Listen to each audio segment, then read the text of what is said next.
오늘 주실 하나님 말씀은 구약성경 창세기 28장 10절부터 마지막 22절까지입니다. 제가 가지고 있는 성경책은 구약성경 40쪽 정도에 있습니다. 창세기 28장 10절부터 22절까지 말씀입니다. 우리 하나님 말씀에 참여하는 의미로 한 절씩 교독하고 마지막 절은 함께 읽도록 하겠습니다. 야곱이 부엘세바에서 떠나 하란으로 향하여 가더니 한 곳에 이르러는 해가 진지라. 거기서 유숙하려고 그곳에 한 돌을 가져다가 베개로 삼고 거기 꿈에 본즉 사닥다리가 땅 위에 서 있는데 그 꼭대기가 하늘에 닿았고 또 본즉 하나님의 사자들이 그 위에서 오르락 내리락 하고 또 본즉 여호와께서 그 위에 서서 이르시되 나는 여호와니 너의 조부 아브라함의 하나님이요 이삭의 하나님이라. 내가 누워 있는 땅을 내가 너와 내 자손에게 내 자손이 땅에 티끌같이 되어 내가 서쪽과 동쪽과 북쪽과 남쪽으로 퍼져나갈지며 땅의 모든 족속이 너와 내 자손으로 말미암아 복을 받으리라. 내가 너와 함께 있어 내가 어디로 가든지 너를 지키며 너를 이끌어 이 땅으로 돌아오게 하고 내가 내게 허락한 것을 다 이루기까지 너를 떠나지 아니하리라. 야곱이 잠이 깨어 이르되 여호와께서 과연 여기 계시거늘 내가 알지 못하였도다. 이에 두려워하여 이르되 두렵도다. 이곳이요 이곳은 다름 아닌 하나님의 집이요 이는 하늘의 문이로다. 야곱이 아침에 일찍 일어나 베개로 삼았던 돌을 가져다가 기둥으로 세우고 그 위에 기름을 붓고 그곳 이름을 베델이라 하였더라. 이 성의 옛 이름은 야곱이 서원하여 이르되 하나님이 나와 함께 계셔서 내가 가는 이 길에서 나를 지키시고 먹을 떡과 입을 옷을 주시어 내가 평안히 아버지의 집으로 돌아가게 하시오면 여호와께서 나의 하나님이 함께 있습니다. 내가 기둥으로 세운 이 돌이 하나님의 집이 될 것이요 하나님께서 내게 주신 모든 것에서 10분의 1을 내가 반드시 하나님께 드리겠나이다 하였더라. 아멘. 목회를 하면 할수록 목회가 쉽지 않음을 발견하게 되어집니다. 하면 할수록 조금 더 익숙해져야 하고 조금 더 쉬워져야 하는데 하면 할수록 더 어려운 것이 이 영적 세계를 섬기는 목회의 일이라 생각이 들어집니다. 요즘 들어 교회에 새로 교회를 방문하시는 분도 있고 또 등록하시는 분들이 있어서 참 감사하고 그분들을 집을 방문하거나 또는 만나서 서로의 이야기들, 안부의 이야기를 물으면 사람마다 다 걱정, 근심 없는 사람 없고 보기에는 밝아 보이고 보기에는 아무런 염려, 걱정거리가 없을 것 같아도 조금만 깊이 있게 대화를 해보면 다 하나의 상처들, 하나의 마음의 가시들, 또 어려운 형편에 있는 한두 가지들은 가정마다 다 있는 것 같습니다. 그러면 교회를 처음 오셨어요? 그리고 하나님을 믿겠다 한번 결정을 하셨습니다.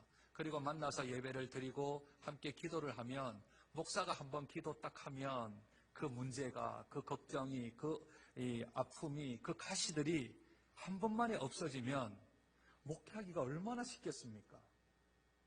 그렇지 않습니까? 한 방에 그냥 끝을 내어버리면 그러면 무사형통, 만사형통, 하나님 은혜 가운데 하나님의 살아계심이 직접적으로 보여지니까 그러면 목회하기가 참 쉽고 뿐만 아니라 신앙생활 하는 것도 쉬울 텐데 그런데 그것이 그렇게 호락호락한 일이 아닙니다.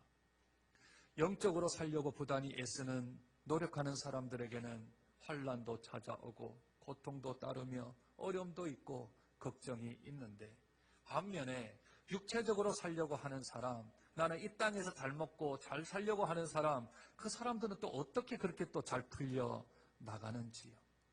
우리가 하나님을 믿는 이것이 좀 잘못된 것은 아닌가? 신앙이 이게 가짜는 아닌가? 하나님은 정말 살아계시는 하는가? 내 인생 가운데 개입을 하고 계시기는 하고는 있는가? 하나님이 좀 멀리 출타한 건 아닌가? 휴가 가신 건 아닌가? 저 우주로 여름 바캉스를 가신 건 아닌가?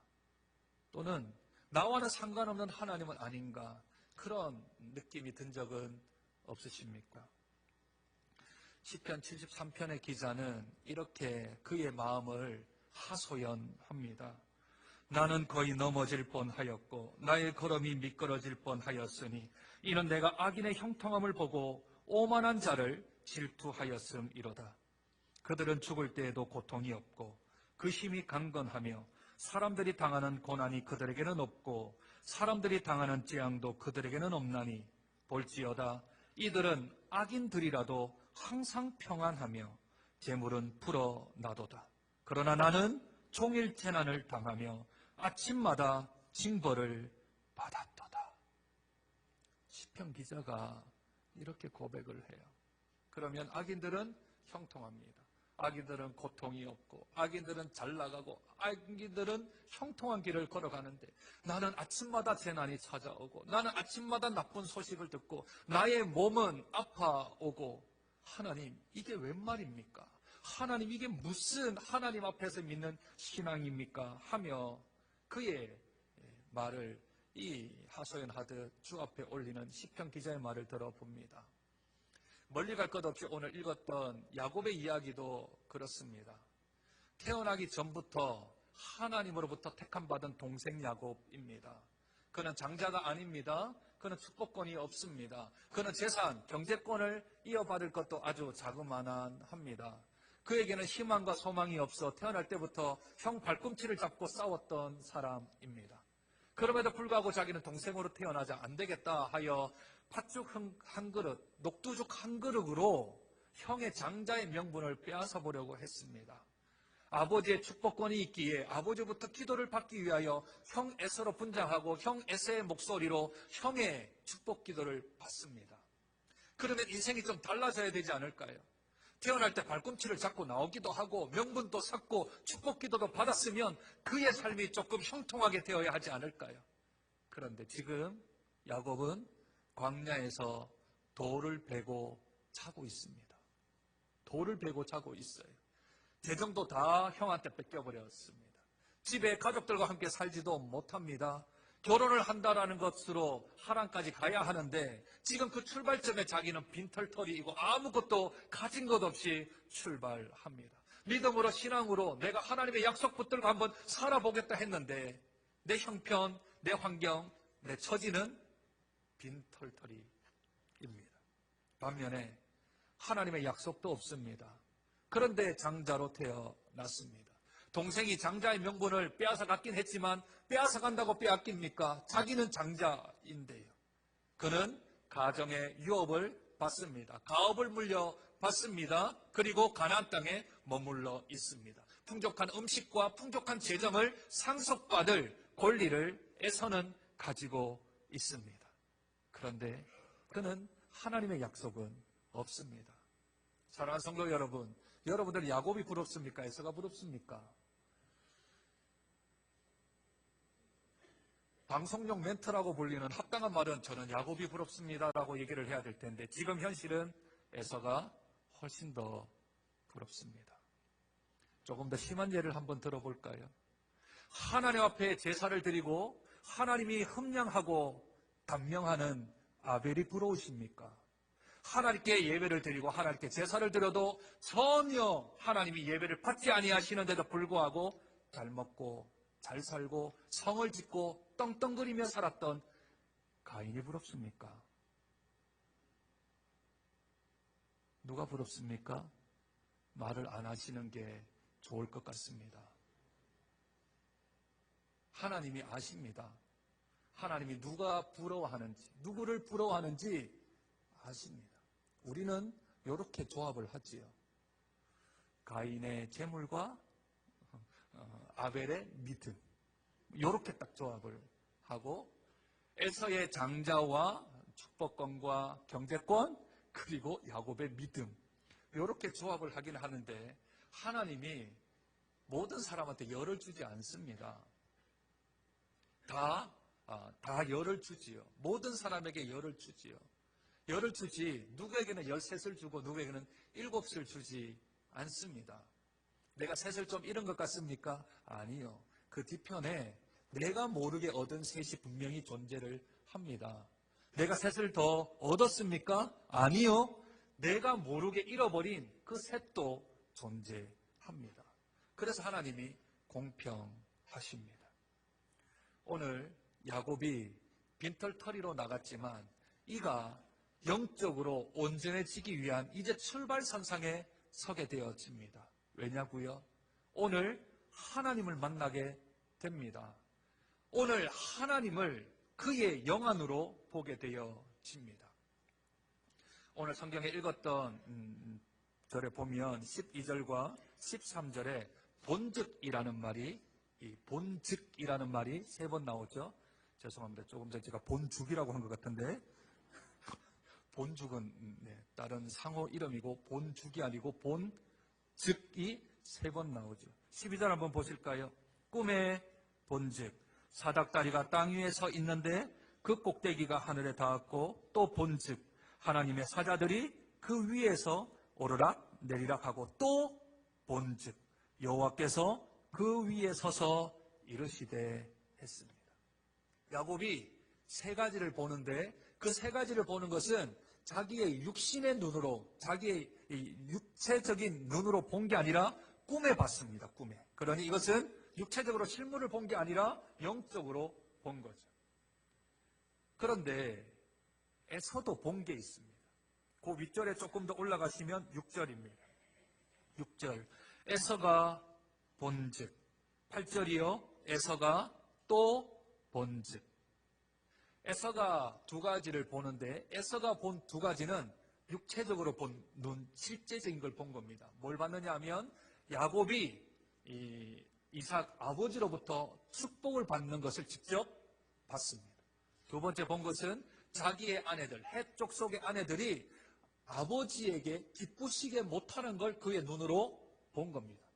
에서는 보는 게 세상에 우리들이 볼 수 있는 시력을 가지고 있으면 볼 수 있는 걸 보고 있고요. 야곱은 아무리 시력이 좋아도, 아무리 시력이 멀리 있는 것을 다 볼 수 있는 눈이라 할지라도 볼 수 없는 걸 야곱은 보고 있습니다. 여기에서부터 영적인 온전함은 출발을 하게 되어집니다. 영적인 올바름이란 내 육신적으로 내 눈으로 보고 있는 게 보는 게 아니라 내가 보지 못하는 것, 내가 육체적으로 보지 못하는 것을 보는 것부터 시작하면, 그로부터 시작하여서 우리가 영적인 세계, 신앙의 세계에 입문을 하게 되어집니다. 고린도후서 4장 18절입니다. 우리가 주목하는 것은 보이는 것이 아니요 보이지 않는 것이니, 보이는 것은 잠깐이요 보이지 않는 것은 영원함이라 말씀합니다. 그러니 보이는 것보다 보이지 않는 것이 훨씬 중요합니다. 듣는 것보다 들리지 않는 것이 훨씬 더 중요합니다. 야곱이 뭘 영적으로 봤는지, 야곱이 어떤 것을 그의 영안으로 봤는지 오늘 3가지를 통하여 한번 살펴보았으면 좋겠습니다. 오늘 읽었던 아까 12절과 12절을 보면 야곱이 3가지를 보게 되어집니다. 그 첫 번째는요, 야곱이 사닥다리를 봅니다. 꿈에 사닥다리를 봤는데 사닥다리가 어떻게 되어져 있냐면 땅에 서 있고 그 꼭대기가 하늘에 닿아 있습니다. 사닥다리가. 그리고 2번째는 그 사닥다리 위에 하나님의 사자들, 다른 타 번역 성경에는 천사들이 오르락 내리락 합니다. 그리고 그 사닥다리 끝에 하늘에 닿았던 그 옆에 하나님이 서 계신 것을 그의 꿈속에서 영안으로 보게 되어집니다. 사닥다리가 무엇일까요? 사닥다리를 여러 가지로 해석을 할 수 있지만, 그러나 성경을 성경으로 좀 풀어보면 예수님이 요한복음 1장 51절에서 이렇게 말씀을 하십니다. 한번 잘 들어보십시오. 또 이르시되 진실로 진실로 너에게 이르노니 하늘이 열리고 하나님의 사자들이 인자 위에 오르락 내리락 하는 것을 보리라 하시니라. 예수님이 나다나엘과 이제 대화를 하실 때 여기에서 사닥다리 대신에 그 자리에 무엇을 넣었어요? 인자를 넣은 거예요. 인자. 사닥다리를 빼고 그 사닥다리에 위치할 자리에다가 인자를 넣은 거죠. 그러니 하늘이 열리고 사닥다리 대신에 인자가 있고 인자 위에 하나님의 천사들이 오르락 내리락 하는 것을 나다나엘 너가 보게 될 것이다.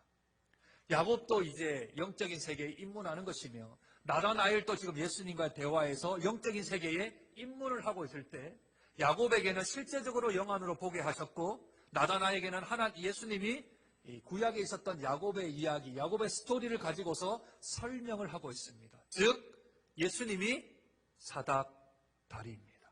그 사닥다리는 땅에 닿았는데 어디까지요? 하늘에까지 연결되어져 있습니다. 이게 무엇입니까? 이것을 조금 더 풀려면 하나님의 천사들, 하나님의 사자들이 오르락 내리락 하는 걸 이걸 조금 해석을 해야 그래야 좀 풀리지 않을까요? 요한계시록 8장 3절입니다. 잘 한번 들어보십시오. 또 다른 천사가 와서 제단 곁에 서서 금향로를 가지고 많은 향을 받았으니 이는 모든 성도의 기도와 합하여 보좌 앞 금제단에 드리고자 함일러라. 하나님의 천사들이 뭘 한다고요? 금향로에다가 뭘 담아요? 성도들의 기도를 담아 그 금향로를 어디다가요? 하나님께로 올려간다 하는 겁니다. 요게 오르락입니다. 내리락은 뭘까요?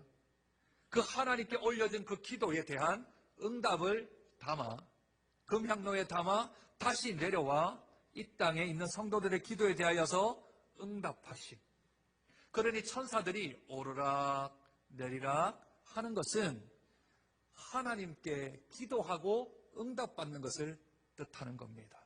그런데 그 천사들이 어디 위에 있어요? 사닥다리 위에 있잖아요. 사닥다리. 사닥다리가 누구신데요? 예수님이에요. 그러면 하나님께 올리는 기도, 하나님께서 하시는 응답이 누구를 통해서 온다고요? 예수 그리스도가 아니면 땅에서부터 하늘까지 이어진, 사람은 땅에 살고 하나님은 하늘에 사시는데 땅과 하늘을 이어주실 분이 누구라고요? 예수님이라고요. 조금 더 구체적으로 우리가 기도할 때 예수의 이름으로 기도해야 그 기도가, 땅에 있는 그 기도가 하늘에 오르락 할 것입니다. 그리고 천사가 예수님의 하늘에 닿았던 그 예수님의 그 권세로 인하여서 하늘에 닿았던 그 권세가 땅에 내려올 때도 예수의 이름으로 우리에게 응답하시는 줄로 믿습니다. 그래서 우리들이 기도할 때 마지막 예수님의 이름으로 기도합니다 하고 기도를 합니다. 이것은 어찌 보면 우편물에 우표를 붙이는 것하고 똑같습니다.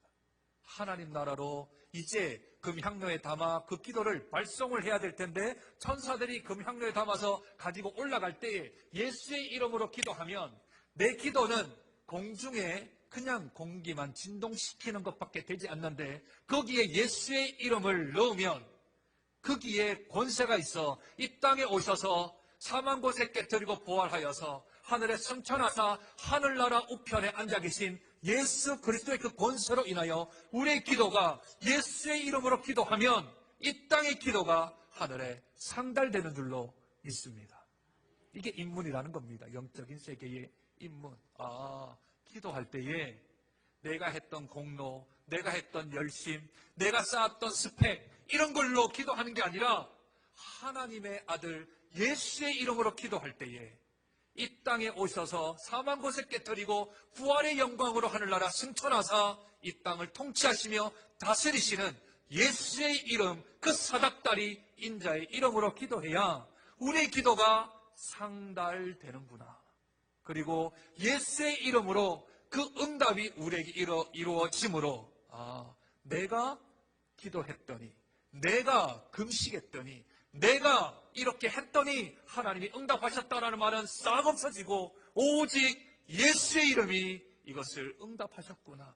예수의 공로로 인하여 우리가 기도의 응답을 받았구나. 예수님이 이 일을 하셨구나. 예수님이 이런 일을 우리에게 이루어 주셨구나 하며 우리 예수의 이름을 영광을 올려드리는 것이 옳은 줄로 믿습니다. 이게 영적인 인문의 첫 번째이지. 그것을 야곱이 보았습니다. 보고 난 후에 음성으로 들리는 것도 보았다라고 말을 하는데 무엇을 들었냐 하면 하나님께서 아브라함에게 약속한 그 언약 세 가지를 야곱이 듣습니다. 하나님의 음성을 직접 듣게 됩니다. 그 첫 번째는 땅의 약속이었지요. 두 번째 약속은 자손의 약속이었습니다. 세 번째는요, 만민이 야곱을 통하여서 복을 받을 거라는 그러한 약속을 아브라함, 이삭에게 받았던 그 언약을 야곱도 받게 되어집니다. 그런데 야곱에게는 보너스가 하나 더 있습니다. 보너스가 하나 더 있습니다. 왜냐하면 지금 야곱은 길을 떠나잖아요. 그래서 하나님께서 아브라함의 언약 세 가지와 플러스 한 가지 더 보너스를 주는데 그것이 15절입니다.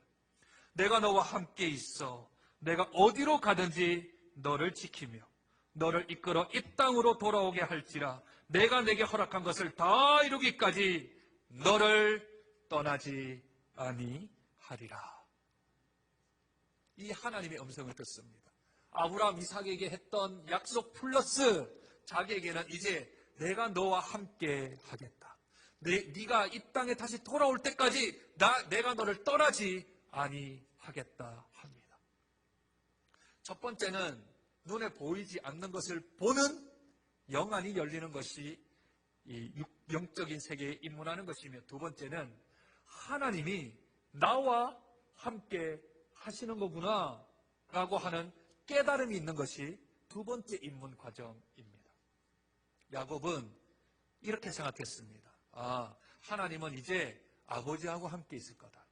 하나님은 약속받은 이삭, 아버지와 함께 저 집에 있을 거다. 그러니 집에 있는 저 에서 형이 더 복받은 사람이고 나는 호렬단신 혼자 나는 하란으로 가야 된다. 그렇게 생각했습니다.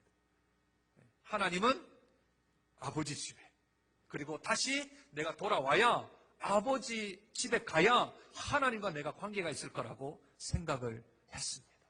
그런데 하나님을 만나고 하나님이 뭐라 약속했었어요? 내가 너와 함께 하겠다. 어려운 말로 뭐라 그러죠? 헬라어로 임마누엘이라고 부르는 겁니다. 어려운 말로. 하나님이 너와 함께 하겠다. 그랬더니 이 야곱이 두 번째 깨달음입니다. 16절입니다. 야곱이 잠이 깨어 이르되 여호와께서 과연 여기 계시거늘 내가 알지 못하였도다.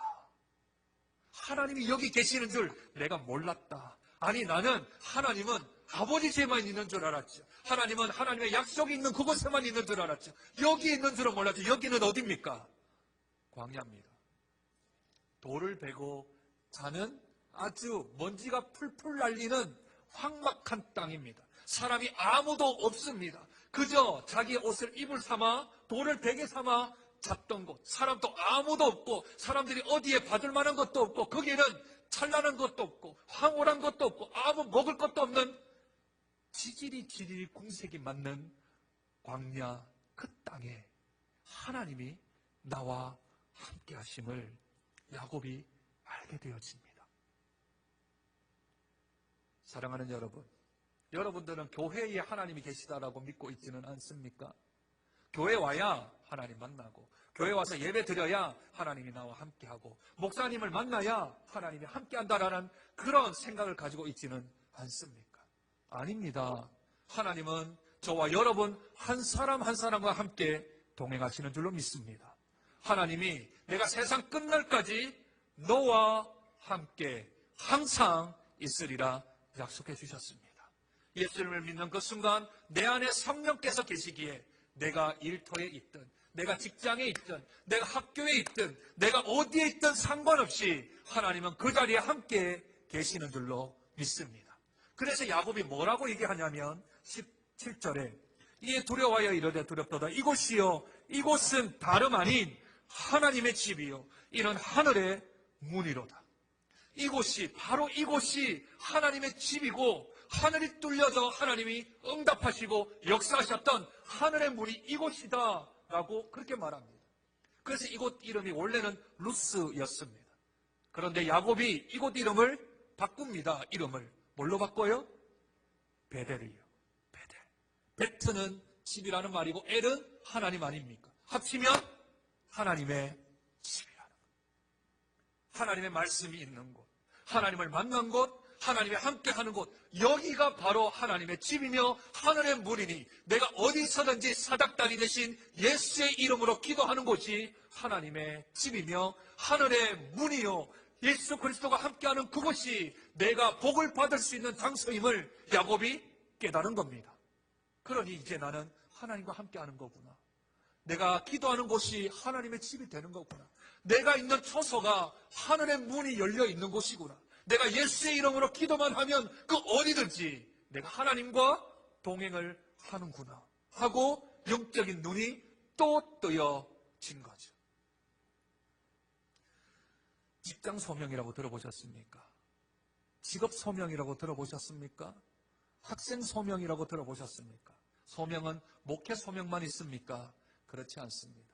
여러분들이 지금 일하는 그 장소, 여러분들이 지금 임하고 있는 그 회사, 여러분들이 운영하는 그 사업체, 그곳을 하나님이 부르셨습니다. 하나님이 보내셨습니다.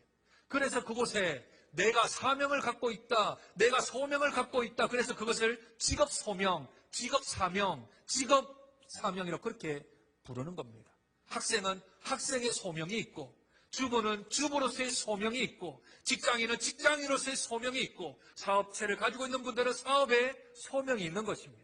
그 자리가 하나님의 집입니다. 그 자리가 하늘의 문이 열려져 있습니다.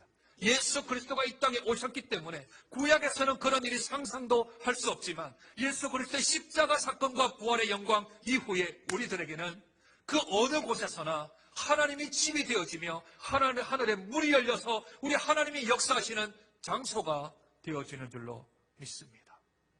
이건 눈에 보여요? 눈에 보이지 않습니다. 오늘 집에 돌아가시거든 집을 한번 이렇게 한번 쳐다보세요. 쳐다보시면 천장에 하나님의 집이라고 쓰여져 있을 것입니다. 제가 가서 쓴 게 아니고요.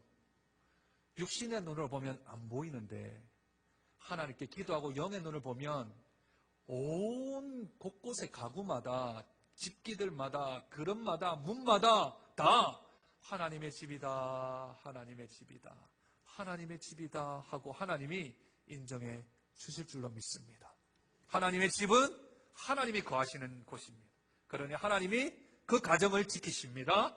그 사업체를 지키십니다. 그 직장을 지키십니다. 하나님이 그 사람과 동행하기 때문에 어디 있든지 임마누엘 축복으로 함께 하실 줄로 믿습니다. 그러면 내가 하나님을 배웠어요. 그리고 하나님이 나와 함께 하심을 느꼈어요.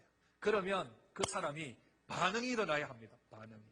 내가 하나님을 보고 하나님과 함께 있음을 느끼는 사람은 반응이 있게 되어져요. 그 첫 번째 반응 18절입니다. 야곱이 아침에 일찍 일어나 베개로 삼았던 돌을 가져다가 기둥으로 세우고 그 위에 기름을 붓고 그곳 이름은 베델이라 하였더라. 이 성의 옛 이름은 루스더라 하였습니다. 아니, 밤 사이에는 뭐로 썼어요? 베개로 썼어요. 그런데 그 돌을 뭘로 바꾸냐 하면 예배드리는 장소의 기초돌로 쓰는 겁니다. 조금 전까지는 베개였던 돌이 지금은 하나님께 예배드리는 돌로 바뀌어져 버린 거죠. 조금 전까지는 세상에서 살았던 내 육체의 몸이 이제는 하나님을 만나고 하나님의 말씀을 들으니 이제는 내가 하나님의 도구로 바뀌어지는 역사가 일어나게 되는 겁니다. 기름을 붓는다는 말은 예배를 드렸다는 말입니다. 그러니 하나님 앞에 예배를 드리는 사람, 그 사람은 하나님을 본 사람입니다. 하나님의 말씀 안에 있는 사람입니다. 하나님과 함께 거하는 사람입니다. 그 사람들이 예배를 드립니다. 이전에는 일요일 날 딴 데 있었는데 지금 나는 이 성전에 이 예배당 안에 있는 이유는 내가 하나님을 보았고 하나님을 만났고 하나님의 말씀 가운데 있으며 하나님이 나와 함께 하심을 믿기 때문에 이 자리에서 예배를 드리는 거죠. 똑같은 돌인데 사용처가 완전히 달라집니다. 두 번째요. 20절 야곱이 서원하여 이르되. 서원이라는 말은 하나님 앞에 내가 약속을 한다라는 말인데 이 서원이라는 말을 다른 말로 바꾸면 기도라는 말입니다. 기도라는 말. 왜요? 사닥다리가 오르락내리락 하잖아요. 사닥다리가. 사닥다리가 올라갔다 내려갔다 하니까 내가 이제 기도해야 되겠구나. 내가 예배 드리고 그 다음에 뭐 한다고요? 기도해야 되겠구나. 예수의 이름으로 기도하면 그 기도가 이제 오르락되고 하나님의 응답으로 예수의 이름으로 또 우리에게 응답이 되겠구나 하며 예배 드리는 사람이 기도하는 자리로 나아가게 되어지죠. 기도하는 내용들이 뒤에 나와 있는데 이것을 조금 생략하도록 하겠습니다. 그러니 하나님을 본 자, 하나님을 만난 자, 하나님을 경험하고 내가 하나님과 함께 있는 사람은 맨 먼저 하나님 앞에 예배 드리는 것이 옳다라고 생각하면 내 몸을 이제는 다른 곳이 아니라 하나님께 예배 드리는 곳으로 내 몸을 하나님 앞에 기도하는 장소로 나아가게 되어지는 줄로 믿습니다. 기도문 읽어보면 초보 단계에 기도하는 사람들의 대표적인 예들입니다. 조건부 기도를 합니다. 뭐뭐뭐 하나님, 제가 하나님 뭐뭐뭐 해주면 제가 뭐뭐뭐 할게요. 요게 조건부 기도. 아이들 아닙니까? 아빠 내가 100점 받으면 핸드폰 사줘. 내 어느 학교에 입학하면 내 뭐 해줘. 뭐 이런 조건문으로 이제 시작을 하게 되어집니다. 그런데 아이가 장성하면 알아서 부모님이 나에게 주신 은혜, 부모님이 나에게 주신 사랑, 그걸 깨달으면 부모님이 나에게 뭐 안 해줘도 그저 감사한 마음으로 부모님을 공경하며 효도하는 대견한 자식이 되지 않습니까? 오늘 이 야곱은 지금 태어나서 처음으로 한 77세 정도 되어지는데 태어나서 처음으로 기도합니다. 그러니 기도가 어린 수준입니다. 하나님, 나 돌아오게 해주면, 하나님, 나 재산 좀 갖게 해주면, 하나님, 내 생명 좀 보존해주면, 먹고 살 수 있으면 하나님, 제가 뭐뭐 할게요 하고 조건부 기도를 하게 되면 괜찮습니다. 이것부터 시작을 하는 거죠. 서술에 배가 부르겠습니까? 50보 가려면 100보 가려면 한 발짝부터 나가야 뭔가 되지 않겠습니까? 이런 기도도 괜찮습니다. 이런 기도 하시는 분은 초보라고 생각하시면 됩니다. 하나님, 제가 뭐뭐뭐 해주시면 제가 뭐뭐 할게요. 요거는 다 초보 신앙이라고 생각을 하면 됩니다. 또 우리 신앙이 뭐뭐뭐 해주시면 내가 예배 한번 나가고, 네, 뭐뭐뭐 하나님께서 좀 평안해 해주시면 내 이제 교회 한번 가보고, 요거 다 초보 신앙이지. 오늘 설교 제목은 시작입니다. 여러분들 시작점에 있지 않기를 축복합니다. 그래서 중간쯤은 와야죠. 하나님이 안 해주시더라도, 하나님을 그렇게 이루어지지 않는다 하더라도 보이는 것보다 보이지 않는 게 훨씬 더 크다라는 것을 느끼는 사람들은 조금 더 나아가 있는 상태에 있기를 축복합니다. 그러나 입문해도 괜찮습니다. 여러분들이 입문하는 그 과정을 축복합니다. 입문을 해야 초급반을 들어가고 중급반을 들어가고 고급반으로 들어가 영광스러운 자리까지 가지 않겠습니까? 월장을 할 수는 없지 않습니까? 내 나이가 많아도 예수 믿은 지가 얼마 안 되면 처음부터 시작을 해야지요. 그러나 그 처음이 중요합니다. 하나님을 보고 하나님을 믿으며 하나님이 나와 함께 하심을 믿고 기도하는 것이 예수의 이름으로 기도해야 하나님의 응답을 받는다는 사실을 깨달으면 그때로부터 시작하여 주의 역사가 우리의 삶 가운데 있게 될 줄로 믿습니다. 보이는 것보다 보이지 않는 게 훨씬 중요하다는 것을 깨달으며 우리의 믿음을 다시 한 번 더 점검하여 믿음의 시작, 믿음의 발자국들을 한 족적, 한 발자국 한 번 더 나가는 복된 영적인 성장 성숙이 있는 저와 여러분 되시길 주님의 이름으로 축복드립니다. 하나님, 야곱이 이제 영적인 세계에 들어옵니다. 이전까지는 아버지로부터만 들었었는데 이제 실제적으로 그의 영안을 들어 하나님을 봅니다. 하나님을 보니 그의 상태가 바뀝니다. 그의 행동 양식이 바뀝니다. 삶의 태도가 바뀌어집니다. 아, 내가 하나님과 함께 있구나. 하나님이 나와 동행하신다구나. 하나님이 나에게 말씀을 주시는구나. 그 말씀 붙들고 그 자리에서 예배를 드리며 그 자리에서 기도하며 그 자리로부터 하나님을 의지하려고 나아갑니다. 세상적으로 보면 형에게 다 빼앗겼습니다. 세상적으로 보면 가업도 잊지를 못합니다. 세상적으로 보면 자기가 가진 것 아무것도 없습니다. 그냥 돌을 베개 삼아 자기의 옷을 입을 삼아 잘 수밖에 없었던 상황과 형편이지만 그러나 하나님의 약속이 있고 하나님의 말씀이 있고 하나님이 함께 하신다는 그 힘으로 인하여서 그는 다시 한 번 더 일어나게 되어집니다. 주님, 사랑하는 우리 장전의 식구들, 영안의 눈이 뜨여질 수 있도록 하나님 은혜를 더하여 주시옵소서. 광야 같은 세상을 살아가는 삶 가운데도 하나님을 바라볼 수 있는 영의 눈이 열릴 수 있도록 은혜 더하여 주옵소서. 우리가 바라보는 것으로, 우리가 보이는 것으로 세상을 평가하거나 내 인생을 절망하거나 낙심하지 않게 도와주시고, 오직 살아계신 하나님을 눈을 들어 영안의 눈을 바라보며 하나님을 보며 하나님을 만나며 하나님이 나와 함께 하심을 깨달으며 주 앞에 나가는 복된 자들 되어질 수 있도록 은혜 더하여 주시옵소서. 지금은 황량한 광야 같은 길을 걸어가겠지만 약속의 말씀을 붙들면 언젠가 하나님께서 우리의 그 도달하는 그 순간 주께서 영광스러운 것으로 우리에게 채워주실 줄로 믿습니다. 하나님이 주시는 칭찬과 영광과 존귀는 세상 것과는 비교할 수 없는 하나님의 영광이 있는 줄로 믿사옵나니 그 소망 가지고 그 소망 붙들고 오늘도 승리하며 견디며 버티며 이겨나가는 주의 백성들 되어줄 수 있도록 은혜 더하여 주시옵소서.